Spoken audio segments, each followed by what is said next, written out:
तुम कह रही हो मेरा भोलेनाथ सुन नहीं रहा, मेरा भोलेनाथ सुन नहीं रहा, मेरा भोलेनाथ सुन नहीं रहा, क्योंकि तुम लोटे में से भी तो जल चुरा कर दूसरे को चढ़ा दिया।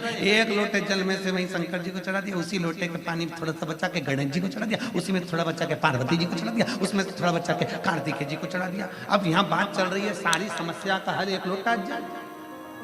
अब तुमने उसी लोटा का पानी थोड़ा सा हर हर महादेव शंभो काशी विश्वनाथ गणेश जी को हर हर महादेव, पार्वती जी को, फिर इधर कार्तिकेय जी को चढ़ा, फिर उसमें से बचा के थोड़ा सा नंदी को भी चढ़ा दो। लोटा एक देवता।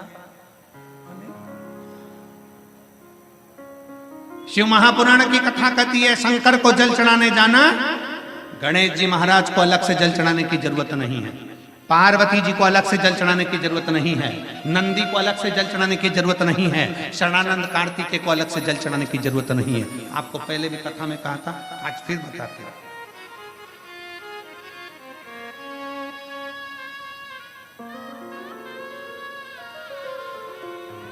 जैसे ये शिवलिंग, ये जलाधारी, ये चल, ये शिवलिंग, ये गोल जो जलाधारी है, किसका हस्त कमल है? जम के बोलो, पार्वती। जहां से जल बहता है उसके राइट हैंड में गणेश, लेफ्ट में कार्तिक, बीच में अशोक। शिवलिंग के ऊपर जो जलाधारी बंदी है उसमें से बूंद बूंद पानी नीचे गिर रहा है, वो शंकर भगवान की 5 बेटी, जया, विषहरा, शामली बारी, दौतली, देव। शंकर जी की छठी लड़की अशोक सुंदरी उनके पास। ठीक है, अब तुमने जल चढ़ाया।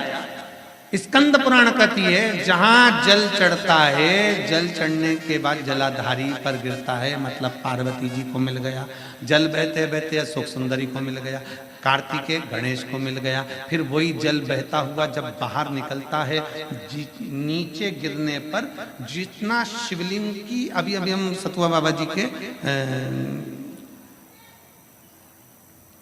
आश्रम पर पहुंचे, मणिकर्णिका। अभी सुबह जब बाबा विश्वनाथ जी का दर्शन किया, अभिषेक किया, तब वहां पहुंचे। अगर आस्था चैनल वालों के पास अगर वो शिवलिंग का अगर वो फोटो हो बाबा जी के धाम आश्रम का, जहां हमने अभिषेक कर रहे थे जल चढ़, तो वहां पर पारस शिवलिंग का अभिषेक करने के बाद में नीचे जो जलाधारी है, जलाधारी में से जहां से पानी गिरता है, ये पानी जो नीचे गिर रहा है, पानी यहाँ आया और यहाँ से जो नीचे गया, मतलब जितनी परिधि मोटी है उतनी परिधि, जितना पानी यहाँ से लेके यहाँ तक जमीन पर जाता है उतनी दूरी में 64 योगनियां हैं, और फिर पानी यहाँ से जो आगे बढ़ता है वहां पर 33 कोटि देवी देवता है। मतलब एक लोटा जल सारे देवताओं को प्राप्त हो जाता है। तुम्हें अलग से गणेश जी को, अलग से किसी देवी देवता को, अलग से किसी देवता को जल की जरूरत नहीं पड़ती। तुम सोचो कि मैं गणेश जी को भी जल चढ़ा दूं, गणेश जी पास में बैठे हैं, तुमने सोचा पार्वती जी को जल चढ़ा दूं, पार्वती जी पास में बैठी हैं, तुमने सोचा कि कार्तिकेय को जल चढ़ा दूं, ना ना, शंकर जी को चढ़ाया, सबको मिल। मंगलवार का व्रत करते हो, जम के बोलो, कोई करता होगा, आप में से कोई करता होगा, हनुमान जी। शुक्रवार का व्रत संतोषी माता का, लक्ष्मी जी।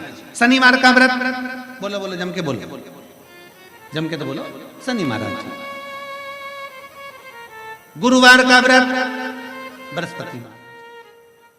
अब कभी अगर मौका मिले तो एक बार स्कंद पुराण पढ़ना।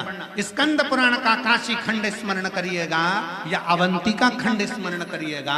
स्कंद पुराण के अवंतिका खंड में, काशी खंड में वर्णन मिलता है।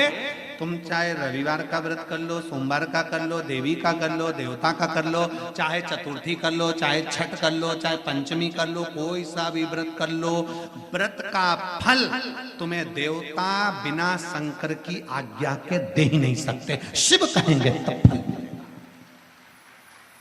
शंकर कहे तो फल मिले। किसी का भी व्रत करो, आज्ञा शिव की हो, निवेदन शंकर का हो। इसलिए शिव महापुराण की कथा कहती है कि तस्वीर में जितने साथ हैं, ये तुम्हारी विपरीत तकदीर में साथ नहीं है। विपरीत तकदीर। तुरंत समय प्रभु आना पड़ेगा, वचन